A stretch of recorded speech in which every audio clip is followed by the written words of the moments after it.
Evet, Sayın hoş geldiniz Malatya Valisi Ersin Yazıcı. Merhaba. Hoş geldiniz. Buyurun. Abi girmeyelim, çok fazla girmeyelim. Girmeyelim.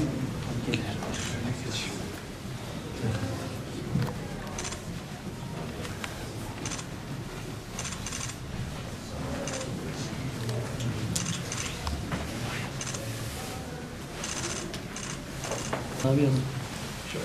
Buradayız efendim.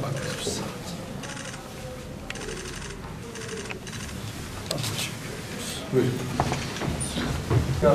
Biz şey yapalım. Buradan hazırlayalım. Buyurun.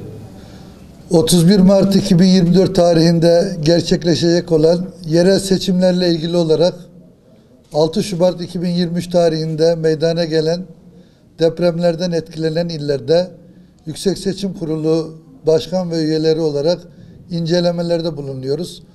Bugün Malatya ilimizde incelemelere başladık.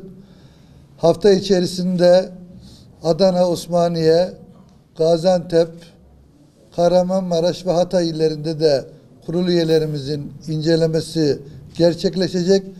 Takip eden haftalarda da Şanlıurfa, Adıyaman ve Diyarbakır illerinde de incelemelerde bulunacağız.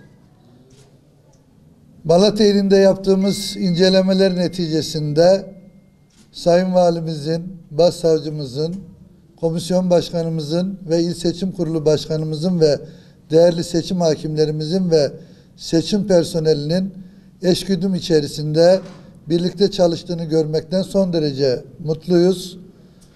Birlikte çalışarak 31 Mart 2024 tarihi için Malatya ilinin seçim hazırlıklarının büyük ölçüde tamam olduğunu görmek bizleri son derece memnun etmiştir.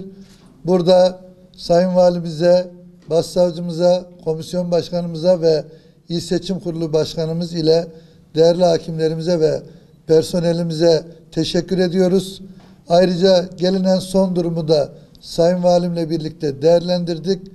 Kendileri konteyner ve diğer hususlarda bizlere tüm imkanlarını seferber etmişlerdir. Tekrar huzurlarınıza teşekkür ediyoruz. Biz de bu süre içerisinde yapmış olduğumuz gözlemlerden Malatya ilimizin yaralarını sarmak üzere olduğunu gördük. Seçim konusunda da tüm hazırlıkların yapıldığını ve büyük ölçüde de Malatya ilimizin seçimlere hazır olduğunu gördük. Tekrar 6 Şubat 2023 tarihinde meydana gelen depremlerde hayatını yitiren vatandaşlarımıza Allah'tan rahmet, yararlarımıza da acil şifalar diliyoruz. Seçmen listelerinin kesinleşmesi tamamlandı. Konteynerlerin kurulacağı yerlerle ilgili olarak da İl Seçim Kurulumuz gerekli çalışmaları yapıyorlar. Mülki idare amirlerimiz de koordine içerisindeler. Tüm hazırlıklar tamamlanmıştır arkadaşlar.